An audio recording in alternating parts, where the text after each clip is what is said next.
हजरत यूनुस यूनुस की कहानी आसान वर्जन 1। हजरत यूनुस का मिशन और रवानगी। मिशन हजरत यूनुस अलैहिस्सलाम को अल्लाह ताला ने अपनी कौम को ईमान की तरफ रहनुमाई के लिए भेजा था। इसकी कोशिश के बावजूद वो नहीं माने। तब भी यूनुस ने अपनी कौम को अल्लाह की तरफ से आने वाले अजाब से खबरदार किया अगर वो अपनी रविश ना बदले। रवानगी उनके कफर से नाराज होकर और हुक्म पाने से पहले यूनुस अलैहिस्सलाम अपनी कौम से ये कहकर चले गए कि 3 दिन में अल्लाह का अजाब आएगा। जो लोगों की तौबा एहसास, लोगों ने जान लिया कि यूनुस सच्चे नबी है और सच्चे दिल से तौबा करने लगे। आमाल इन्होंने अपना घर बार छोड़ा, बच्चों को माओ से जुदा किया और अल्लाह से माफी मांगी।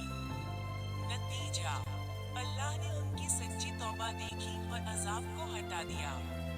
कुरानी हवाला सूरा यूनुस 10 से 98।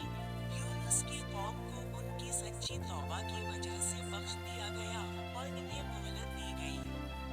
3 जहाज और तूफान। सितारा सफर। यूनुस एक बहरी जहाज पर सवार हुए लेकिन उसे शदीद तूफान का सामना करना पड़ा।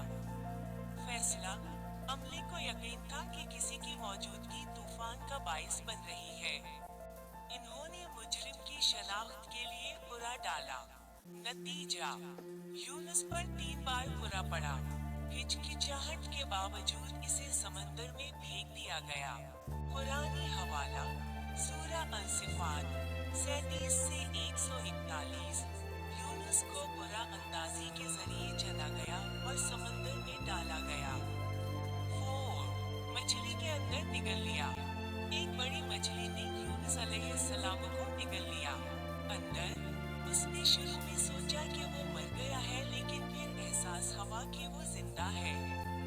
दुआ इसने अपनी गलतियों और अल्लाह के कमाल को पहचानते हुए अल्लाह से दुआ की।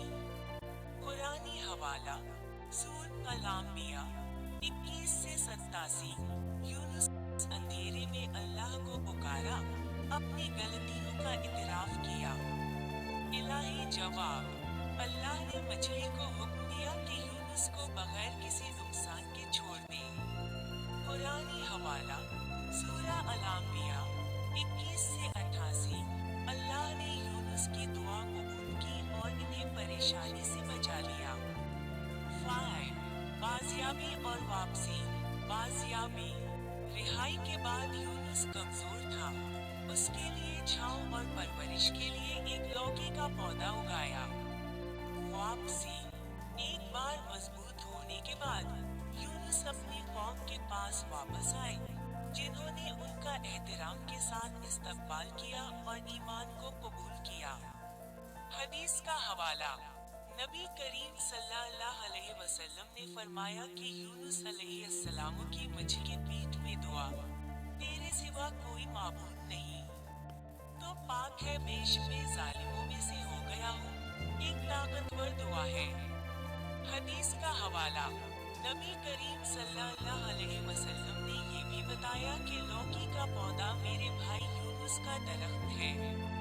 कहानी से सबक 1 मुखलिसाना तौबा। सच्ची तौबा माफी और सजा को टालने का बाइस बन सकती है। 2 मुसीबत में ईमान। मुश्किल वक्त में ईमान पर साबित कदम रहना जरूरी है। 3 दुआ की ताकत। मुखलिसाना दुआएं ताकतवर होती है और अल्लाह सुनता है। 4 अनबिया का एहतराम। अनबिया की तालीमात और तजुर्बात हमारे लिए काबिल कदर इस्बाक है।